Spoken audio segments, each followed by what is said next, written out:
শিক্ষার্থী বন্ধুরা কেমন আছো? আমরা আজকে আরেকটা নতুন টিউটোরিয়াল নিয়ে হাজির হলাম।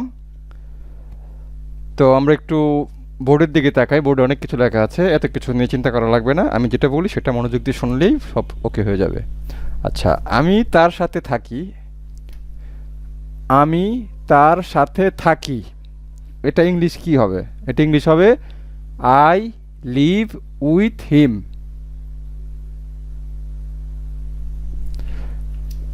আই লিভ উইথ হিম, এই তো। তো এখন আমি এটাকে প্রশ্ন করব, আমি কি তার সাথে থাকি? তো এটা কি লিখবো? Do I live with him. আচ্ছা, পরের বাক্যটা খেয়াল করি। আমি কার সাথে থাকি? আমি কার সাথে থাকি হচ্ছে হু ডু আই লিভ উইথ। আচ্ছা, এই তিনটা বাক্য আমাদের একটু খেয়াল করতে হবে। তাহলে আমরা প্যাচটা বুঝতে পারবো যে কোন জায়গায় প্যাচ। আই লিভ উইথ হিম, আমি তার সাথে বাস করি। আমি তার সাথে থাকি মানে বাস করি, ওটাই আই লিভ উইথ হিম। আমি একটা প্রশ্ন করলাম, আমি কি তার সাথে থাকি? আচ্ছা, do I live with him. আচ্ছা, এইখানে আমাদের যে জিনিসটা ফোকাস করতে চাচ্ছি, আমি যেটা বলতে চাচ্ছি আসলে সেটা হচ্ছে এই যে একটা শব্দ আছে উইথ। লিভের পরে কি হয়? কারোর সঙ্গে বাস করা হলে উইথ হয়। ওই কার সাথে? উইথ হিম, তার সাথে। আচ্ছা, এই যে উইথ আছে, এই উইথটা আমরা শেষে বসাবো, এখানে বসাবো। আমি কার সাথে থাকি? Who do I live with, তার মানে শেষে একটা উইথ বসছে। এখন আমি যদি বলি যে আমি কার সাথে থাকি, এটা আমি যদি না বলি, এটা যে হু ডু আই লিভ, আমি এটা বললাম, এটা নাই।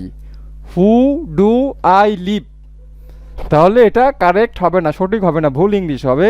হু ডু আই লিভ, আমি কার সাথে। এই যে আই মানে কি? আই মানে আমি কার সাথে থাকি।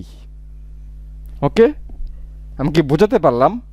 আমি কি বোঝাতে যাচ্ছি যে লিভ উইথ হিম, এই লিভ উইথ হিম এটা তো প্রশ্ন করা বোঝাচ্ছে না, কিন্তু আমি কার সাথে থাকি যখন আমি প্রশ্ন করব তখন একটা প্রিপোজিশন উইথ বসবে।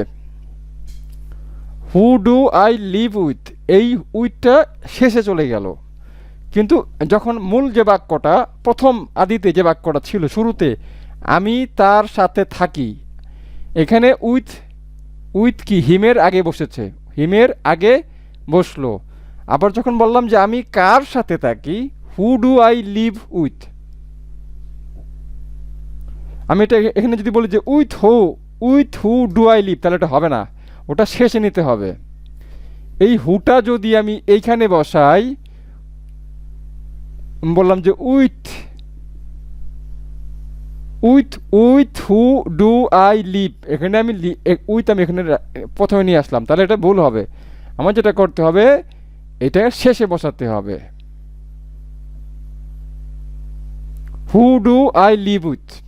আচ্ছা, আবার যদি উইথ আমি না ব্যবহার করি, হু ডু আই লিভ, আমি কার সাথে থাকি, who do I live, with অবশ্যই বসাতে হবে, কারণ এই মূল বাক্যের ভিতরে আমি তার সাথে থাকি, এখানে উইথ আছে। আচ্ছা, ঠিক একইভাবে যদি আমি এটা বুঝে থাকি যে আমি কার সাথে থাকি, who do I live with, তাহলে তুমি কার সাথে থাকো, একই ফরম্যাট হবে, একই স্ট্রাকচার হবে, একই গঠন হবে। তুমি কার সাথে থাকো, যদি আমি বুঝে থাকি যে আমি কার সাথে থাকি, এটা যদি আমি বুঝে থাকি, তাহলে তুমি কার সাথে থাকো সেটাও বলতে পারবো, সে কার সাথে থাকে সেটাও বলতে পারবো। ওকে, তাহলে তুমি কার সাথে থাকো, who do you live with, সে কার সাথে থাকে, who does she live with. এখন ডু আর ডাজ কেন হয়েছে এটা আমাদের পূর্বের লেকচারে আমি বলেছি, সুতরাং এখানে ডাজ কেন হয়েছে সেটা আমি আজকে বলবো না, আগে বলে ফেলেছি। আচ্ছা, তাহলে এই যে চারটা উদাহরণ এখানে এই এই পর্যন্ত। যদি আমি এতটুকু বুঝে থাকি তাহলে আমার এগুলা বুঝতে অসুবিধা হবে না।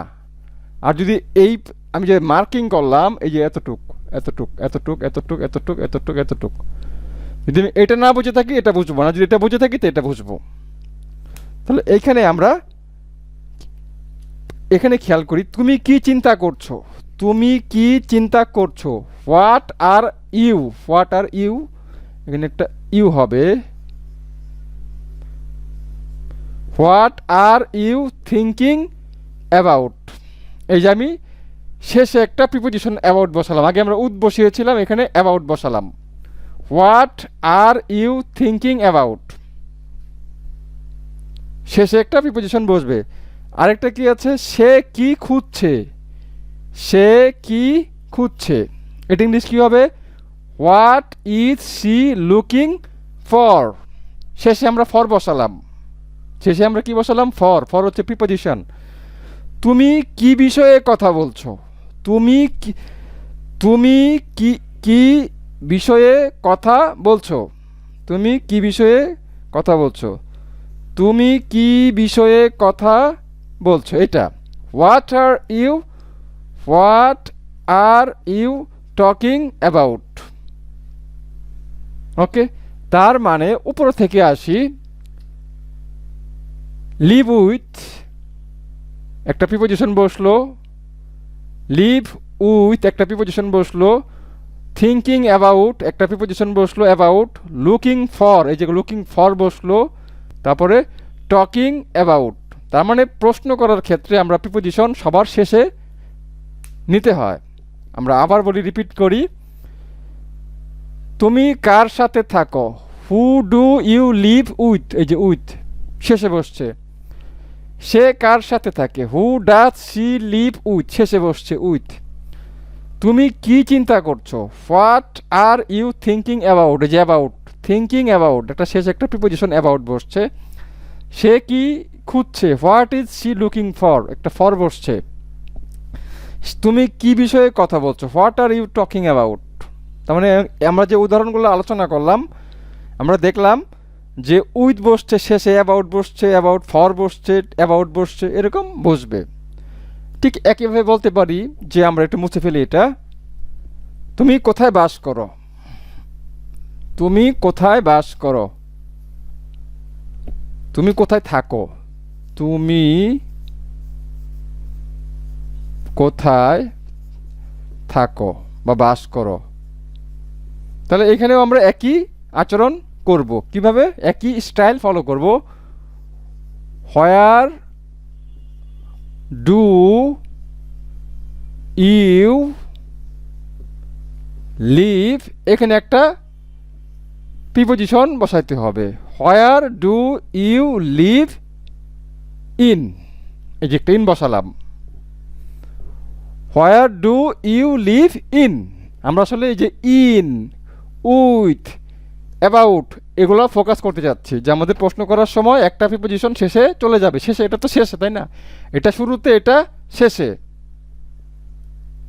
আমরা আরও কিছু বলতে পারি, তুমি কোন ক্লাসে পড়ো, তুমি কোন ক্লাসে পড়ো। তাহলে এটা কি হবে, what class do you read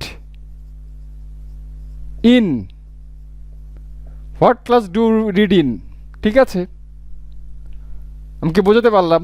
যদি বোঝাতে না পারি তাহলে কমেন্টসে জানাও। আর এইখানে প্রিপোজিশন নিয়ে আমরা কথা বললাম, প্রিপোজিশন হচ্ছে গ্রামারের পার্ট, কিন্তু আমাদের এই স্পোকেনে শুদ্ধভাবে বলতে গেলে আমাদের এই প্রিপোজিশনগুলো শেষে নিতে হয়। তো এই বিষয়ে আমরা পরবর্তীতে আরও অন্য লেকচারে বিস্তারিত বলবো। আপাতত এটা জেনে রাখো যে তুমি কোথায় থাকো, where do you live in, where do you live in, এটা হচ্ছে কে সুন্দর ইংলিশ। আমি যদি বলি হোয়ার ডু ইউ লিভ, ঠেকা কাজ চলবে, কিন্তু এমনও সেন্টেন্স আছে যেখানে আমাকে প্রিপোজিশন বসাইতেই হবে। যেমন তুমি কি খুঁজছো, হোয়াট আর ইউ লুকিং, এটা হলো না। What are you looking for, what are you looking at, তুমি কোন দিকে চেয়ে আছো, what are you looking at. হ্যাঁ, ওকে। তুমি কার সাথে থাকো, এখানে তো must who do you live with, who do you live with এখানে মাস্ট বসাতেই হবে, কারণ তুমি কার সাথে, কার সাথে, এই সাথে মানে উইথ, এটা ছাড়া তো সেন্টেন্সই হবে না। যদিও এটা হবে হোয়াট ডু ইউ লিভ, তুমি কোথায় বাস করো, এটা ইংলিশ ঠেকা কাজ চলবে, কিন্তু আমি সঠিকভাবে বলতে গেলে where do you live in, what class do you read in. Okay, তো আজকের লেকচার এই পর্যন্তই। যদি বুঝতে কারো কোনো অসুবিধা হয় তাহলে প্লিজ প্লিজ প্লিজ আমাকে কমেন্টসে জানাও, আর যদি না জানাও তাহলে বুঝে নেব যে তোমরা বুঝে গেছো। ওকে, তো পরবর্তী ক্লাস দেখার আমন্ত্রণ থাকলো। আর তোমাদের তোমরা চাইলে সাবস্ক্রাইব করতে পারো। ওকে, আমার যাই হোক, আমি অন্য এক সময় বলবো আরও বিস্তারিত।